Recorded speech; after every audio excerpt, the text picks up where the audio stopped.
The twin suns hung low in the sky, casting a crimson hue over the colony of Theron 7. Dust swirled in the dry wind, coating the settlement's buildings in a fine layer of rust-colored grit. It was a place forgotten by time, a backwater planet where humans eked out a quiet, uneasy existence under the watchful eye of the Galactic Empire. Darius Kane sat on the porch of his modest home, watching his son Eli chase after a makeshift ball in the yard. The boy's laughter rang through the still air, a sound so pure that it seemed out of place in a world dominated by oppression. Kane allowed himself a rare smile. Here, away from the wars, away from the bloodshed, he had found something worth living for. Eli was everything to him. 10 years old, bright-eyed, and filled with boundless energy, he was untouched by the horrors of the universe. Kane had worked hard to keep it that way. He had buried his past deep, letting the soldier in him fade into obscurity. Here, he was just a father, nothing more. The heavy thrum of approaching engines shattered the tranquility. Kane's smile faded as he recognized the sound, an Imperial patrol.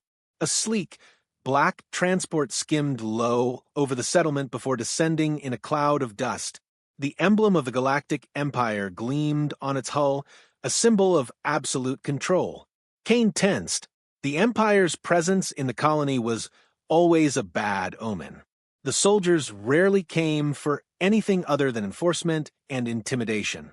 He rose from his chair, stepping forward as the ramp of the transport hissed open.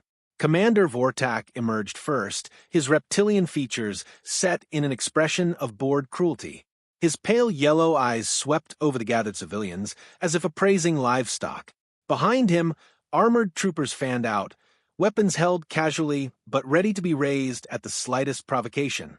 Citizens of Theron 7, Vortak drawled, his voice carrying through the dusty air. You have been lax in your quotas. Resources are down, productivity is failing. This is unacceptable. The people remained silent, their heads bowed. Any argument, any plea would be met with swift, merciless reprisal. Kane felt his hands curl into fists, but he remained still. There was a time for action. This was not it. Vortak's gaze flicked over to a nearby farmer, a frail old man who had long outlived his usefulness in the eyes of the Empire. Without warning, Vortak raised his sidearm and fired. The crack of the shot echoed through the square, and the old man crumpled to the ground, lifeless. A sharp intake of breath rippled through the crowd, but no one moved. Kane clenched his jaw. He had seen countless executions before. This was not punishment, it was a display, a reminder of power. Vortak smiled thinly. Let that be a lesson. Fail the Empire, and you fail to live. Eli, standing at Kane's side, tugged at his father's sleeve. Dad, he whispered, eyes wide with horror. Kane placed a steady hand on his son's shoulder. Not now, he murmured. He needed to get Eli away from here, away from a madness. But fate had other plans. A sudden commotion broke out as a young man, reckless, desperate, stepped forward from the crowd. This isn't right, he shouted. You murder us like animals and expect us to bow? The silence that followed was absolute. Kane felt a sinking weight in his chest. The boy had signed his death warrant the moment he spoke. Vortak tilted his head, amused. Oh, and what do you propose, little human? That we should be equals. The young man's face hardened. I propose that we fight back. Vortak chuckled, shaking his head. Foolish. He gestured to his soldiers. Kill him. The troopers raised their weapons. Before they could fire, the young man bolted, weaving through the panicked crowd. A shot rang out, missing him by inches. The civilians scattered, shouts of fear filling the air. Eli, caught in the chaos, stumbled backward. Kane moved to grab him. But in that split second, a soldier swung his rifle, striking another fleeing colonist. The woman crashed into Eli, sending him sprawling to the ground. It all happened too fast. A skittish trooper, his nerves frayed by the sudden disorder, swung his weapon toward the fallen boy. A reflex, nothing more. A decision made in an instant, unthinking and final. The trigger was pulled. The shot struck Eli square in the chest. His small body jerked, then stilled. Kane's world fractured. For a moment, time itself seemed to stop. The sounds of the crowd, the shouts of the soldiers, the whine of engines, it all faded into a suffocating silence. His legs moved before his mind could catch up, carrying him to his son. He dropped to his knees, gathering the boy into his arms. Eli's breaths came in ragged, shallow gasps. Blood, too much blood, soaked through his small tunic, pooling against Cain's hands. "Dad?" Eli's voice was barely a whisper. Cain's throat locked. "I'm here, son. I'm here." Eli's tiny fingers clutched weakly at his father's arm. A flicker of pain crossed his face, then something softer, something almost peaceful. His hand went limp. His eyes, once so full of life, stared at nothing. Cain did not move, could not move. A distant voice, Vortak's voice, broke through the haze. "TCH, unfortunate. The whelp got in the way." A pause, then a dismissive shrug. "Resume your duties." Laughter. Cold, indifferent. Cain lowered his son's body to the ground with infinite care. He stood slowly, methodically, as if every movement carried a weight that could crush him. The air was different now. Heavy. Charged. Cain's past had found him again. He looked up. The soldiers were already turning away, their amusement evident. They did not see him as a threat. They did not understand. Cain took one last glance at Eli, then turned and walked away. Not in retreat, not in fear, but in preparation. The man who had once been just a father was gone. In his place, a hunter was reborn. The night stretched over Theron 7 like a shroud, the twin moons casting pale light over the barren landscape. The colony was quiet now, its people locked away in their homes, pretending to sleep, pretending not to have witnessed the slaughter. Fear clung to the air like a sickness, but fear had no hold on Darius Cain anymore. He moved through the shadows, silent as a phantom, his breath steady, his heartbeat unnaturally calm. The house that had once been his home stood behind him, a place now haunted by memories he refused to linger on. There was no home anymore, no purpose but one: vengeance. Cain had spent the last few hours retracing steps he never thought he would take again. His hands had pulled up rusted floorboards, uncovered a long-forgotten steel case. His fingers had traced the edges of weapons he had sworn never to touch again. They felt familiar. Too familiar. The rifle lay across his back now, its weight a comfort rather than a burden. The knife at his hip had seen more blood than most soldiers in the Empire's ranks. His sidearm, an old but reliable piece, sat snug against his thigh.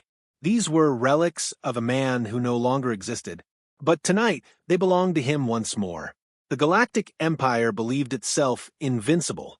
It crushed rebellion with overwhelming force, stomped out resistance before it could ever grow. Fear was its weapon, its soldiers little more than enforcers of submission. They had spent years underestimating humanity, believing them weak, broken, easily controlled. They had made a mistake. Cain knew war. He had been shaped by it, honed into something lethal. A single sniper with patience, skill, and a vendetta could be more dangerous than an entire army. He would not charge in like a grieving father blinded by rage. No, he would be methodical, precise. They would never see him coming. He positioned himself on the outskirts of the Imperial outpost, a sprawling facility built with the arrogance of those who believe themselves unchallenged. Floodlights cut through the night, illuminating the perimeter walls. Guards patrolled in lazy cycles, rifles slung over their shoulders, their postures relaxed. They thought they were safe here.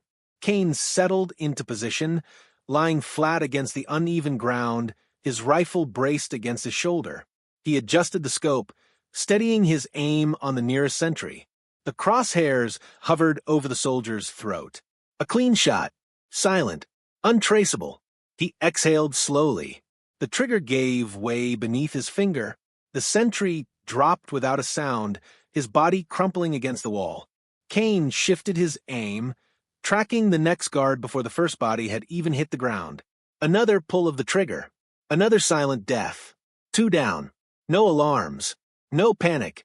Cain moved, slipping from his vantage point before anyone could notice the missing patrols. He had studied their rotations, their blind spots. He had memorized the terrain, the weak points in their defenses. Every step was calculated, every action deliberate. Inside the compound, the air smelled of metal and oil, the sterile stench of a war machine at rest. Kane kept to the shadows, moving like a specter through the corridors. The guards were still, unaware. Good. He reached the barracks first. They were filled with off-duty soldiers, most asleep, some drinking, others talking in hushed voices about the day's events. I heard Vortak executed another one today. A grunt of amusement. That lizard enjoys it too much. Who cares?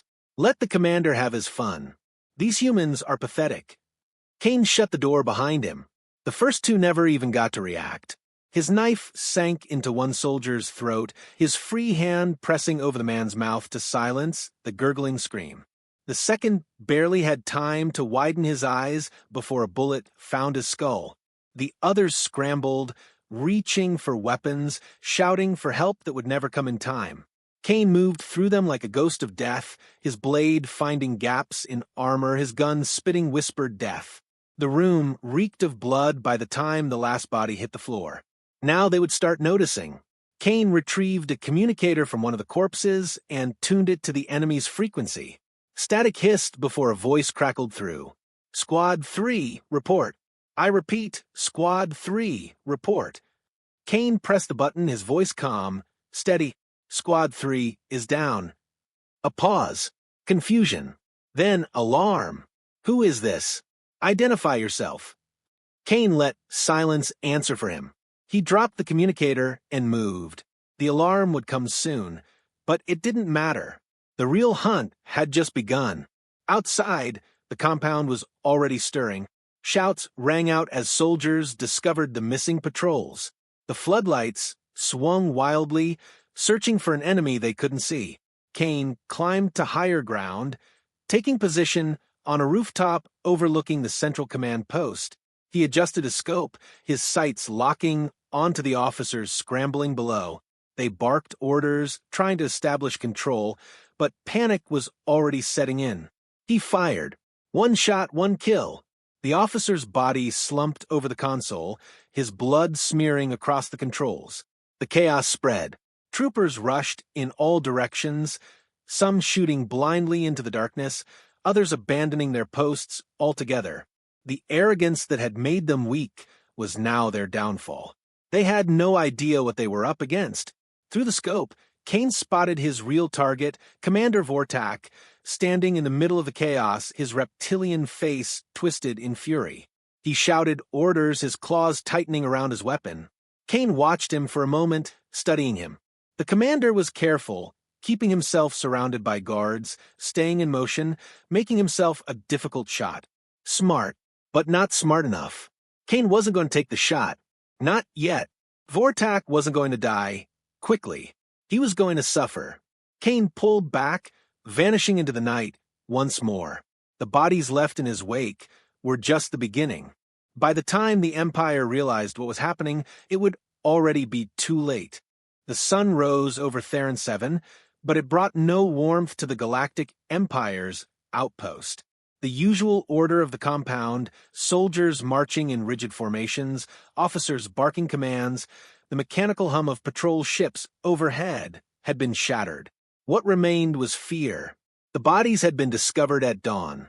Blood smeared the barracks floors, pooling beneath twisted limbs and lifeless eyes. Some had been killed in their sleep, their throats slit so cleanly that death had found them before they could even dream of waking. Others had died fighting, though their weapons had never fired a single shot.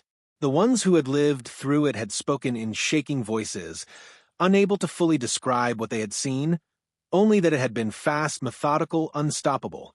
The officers struggled to maintain order, but the truth was undeniable. A single human had done this. The whispers spread like wildfire. They spoke of a ghost, a specter of vengeance that moved unseen, striking with a precision only the deadliest of killers possessed. Some said he had come from the shadows, others swore he had walked through walls. Rumors swirled like a storm. There was more than one. He had imperial training. He wasn't human at all. But those who truly understood war knew better. This wasn't the work of a legend or a monster. This was a man who knew exactly how to dismantle an army. Commander Vortak seethed as he stalked through the compound, his claws twitching with barely restrained fury. His soldiers, his elite enforcers, were cowering, weak, shaken. They refused to meet his gaze, afraid of what they might see there. He wanted to rip the fear from their bones, to remind them that they were the empire, that a single human would not threaten their dominance. But even he knew that was a lie. The patrols had been doubled, the walls reinforced, every available soldier armed and ready, but none of it mattered. The ghost was still out there, watching, waiting. He had left bodies as messages, their placement deliberate, their wounds almost artistic in their cruelty. It was not the work of a madman, it was the work of someone who knew exactly how to instill terror. And then came the first sign that the nightmare was far from over. The guards posted at the northern watchtower had stopped responding. Their radio crackled with static, their vital signs flatlined on the monitors. No one had seen or heard anything. No alarms had been triggered. The watchtower had simply gone silent. Vortak sent a squad to investigate. They found the guards hanging from the walls, their bodies suspended by their own belts, throats cut so precisely that there had been no time to scream. Their weapons remained holstered, untouched. A single message had been carved into the metal beside them, the letters jagged and deep, as if the knife that had written them had been held by an unrelenting hand. "You took my son. Now I take everything." Vortak clenched his jaw, his reptilian features twisting into a snarl. The fool was making it personal. That was a mistake. "Find him," he growled to his officers. "Scour every building, every alley. If he's hiding in the dirt, dig him out. I want his head before nightfall." His men snapped to attention, some with too much eagerness, an eagerness born from desperation, from the need to prove to themselves that they weren't as powerless as they felt. They mobilized quickly, spreading through the colony, kicking in doors, dragging people from their homes. They found nothing. The human was gone. Night fell again, and with it came more death. The outpost's power grid shut down without warning. The floodlights flickered, then died, plunging the compound into thick, suffocating darkness. The security systems failed, cameras blinking out one by one. Panic set in before the first shot was even fired. By the time the backup generators sputtered to life, 5 more soldiers were dead. One had been found in the mess hall, slumped over his untouched meal, a thin red line drawn across his throat. Another had been standing guard near the armory. His weapon had never left its holster before a bullet had torn through his skull. Vortak's fury turned to something colder, something dangerously close to fear. This was not random. This was not the work of some mindless rebel striking out in blind rage. This was a war fought by one man against an entire garrison. And he was winning. The officers no longer spoke of hunting him down. Now they spoke in whispers of evacuation, of calling in reinforcements from the nearest fleet. Vortak silenced them with a glare, but the idea had already infected the ranks. Then the explosions began. It started with the fuel depot. A fireball erupted into the night, shaking ground, sending shrapnel flying through the air. The flames consumed everything in their path, licking hungrily at the edges of the armory. Ammunition stores detonated, one after another, turning the compound into a battlefield. Soldiers scrambled in every direction, shouting conflicting orders, unsure whether they were under attack from within or without. The air was thick with smoke and the metallic scent of blood. Vortak barely had time to process the chaos before another explosion rocked the barracks, the blast tearing through the structure like paper. The human had set traps, timed them perfectly. He had turned the entire outpost into his hunting ground, and they were the prey. Vortak's breathing was shallow, his claws curling into his palms. This was impossible. This was madness. A single human was doing this. And yet, deep down, Vortak understood. This wasn't just a man. This was a father who had lost everything. And now, he would take everything in return.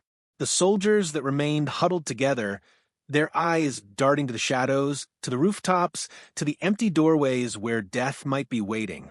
They gripped their weapons tighter, their fingers trembling over their triggers. Some whispered prayers to gods that had long abandoned them. Others considered running, abandoning their posts, their uniforms. What was the point of serving an empire that couldn't even protect its own? Vortak refused to give in to such weakness. He was not some sniveling creature to be chased into the dark. He was the commander of this outpost. He would not be brought to his knees by a single man, but Cain had already proven that titles meant nothing. Rank meant nothing. Only death mattered now, and death had chosen its side. As the fires raged and the bodies piled higher, Vortak made a decision. He could not fight an enemy he could not see.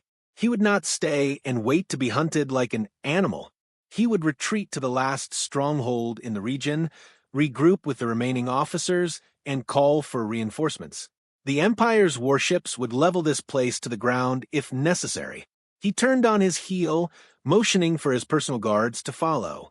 They did so without hesitation, relief evident in their movements. They had been waiting for the order, waiting for an excuse to flee. But as they reached the transport bay, Vortak saw something that turned his blood to ice. A single body lay sprawled in the middle of the hangar, motionless, one hand stretched toward a fallen weapon. The guards hesitated. Vortak narrowed his eyes. Something was wrong. Then the overhead lights flickered, casting long, shifting shadows across the walls. A sound echoed through the hangar, a low, deliberate click.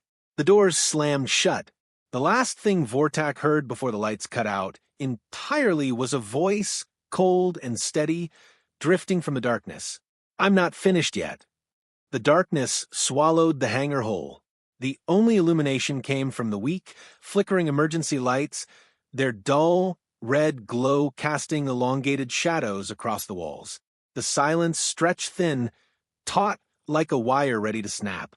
Vortak's breath came shallow, his nostrils flaring as he scanned the space, claws twitching against the grip of a sidearm. His guards stood close, their weapons raised, eyes darting to every corner where death might be waiting. They had trained for war. They had subdued entire planets. But they had never faced this, never faced a single invisible predator who had already cut through their ranks like they were nothing. The transport ship stood at the far end of the hangar, ramp lowered, engines idling. Safety. Escape. The last chance to leave this cursed planet alive. Vortak knew he had to move, had to act, but something in his reptilian bones screamed at him to be still. Something was here.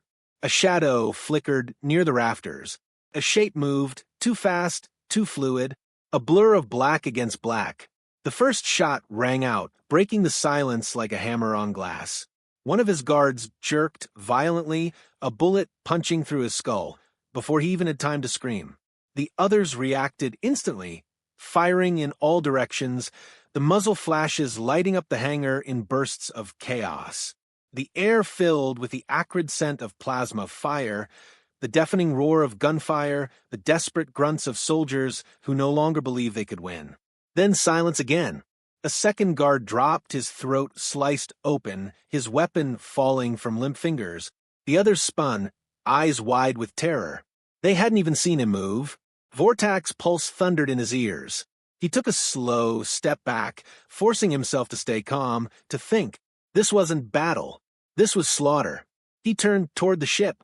5 meters. 4. 3. A shot rang out. His remaining guards crumpled, their bodies hitting the ground in unison. Vortak didn't flinch. He kept moving, every step carrying him closer to the ramp to salvation. Then the voice came. "I let you run once." It was low, cold, threaded with something far worse than rage. Vortak stopped. "You thought I wouldn't follow." The voice moved, circling him unseen. "You thought you could escape what you did." A shape stepped from the shadows. Darius Cain. The human's face was carved from stone, his eyes dark pits of vengeance. His clothes were streaked with blood. Some his, most not. The rifle in his hands was steady, unwavering. But it was the knife in his other hand that drew Vortak's gaze.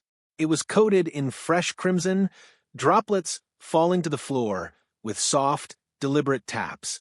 "I should have killed you the moment you landed on this planet," Kane said, his voice like grinding steel.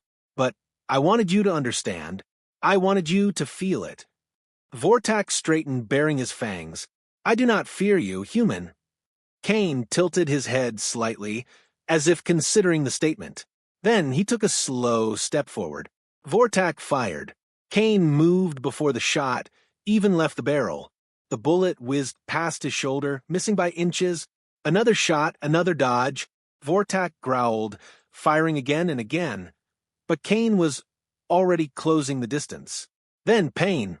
White-hot agony tore through Vortax's wrist. His weapon clattered to the ground, his fingers no longer obeying him. Kane's knife had found its mark, severing muscle and tendon with brutal efficiency. Vortax staggered back, clutching his mangled hand, his vision swimming. Kane didn't stop. A fist crashed into Vortax's jaw, snapping his head back. Another blow struck his ribs, forcing the air from his lungs. He swung wildly, but Kane slipped beneath the strike, driving his knee into Vortax's gut. The commander crashed to the floor, wheezing, his limbs trembling. Kane crouched beside him, pressing the tip of the bloodied knife against the soft flesh of Vortax's throat. "You came here," Kane murmured. "You landed on our world, looked down at us like insects, and when a child stood in your way, you killed him." Vortax's throat vibrated with a growl, but there was no defiance left in it. "You thought no one would come for you." Kane leaned in, his breath hot against Vortax's scaled skin. "You were wrong." The blade bit deeper, a thin line of blood trickling down Vortax's neck. Kane could end it now. One motion, one final cut. But then he hesitated. Not out of mercy. No, that was long dead. This was something else. Something colder. A blade in the dark had taken his son. A clean, efficient death, a life snuffed out without hesitation. No, Vortax didn't deserve a quick death. Kane pulled back, eyes locked onto the reptilian commander's shaking form. He grabbed Vortax by the collar, hauling him up just enough for their faces to be level. "You're going to send a message," Kane said, his voice low and final. "You're going to tell your empire what happened here." Vortax's breath hitched. They will burn this planet to the ground." Kane's lips curled into something that wasn't quite a smile. "Then tell them to send everything they have." He let go. Vortax collapsed to the floor, coughing, clutching his bleeding wrist. Kane stood over him, watching, waiting. And then he walked away. Vortax lay still, his chest rising and falling in sharp, uneven gasps. His mind spun, his pride shattered, his body broken. He should have died here. Perhaps he still would. But as he watched Kane disappear into the shadows, the truth struck him harder than any blow. The Empire had made a mistake. They had turned their weapons on a human child, believing it would be forgotten, believing it would be nothing more than another casualty in their conquest. They had been wrong, because in doing so, they had created something far worse than an enemy. They had created a reckoning.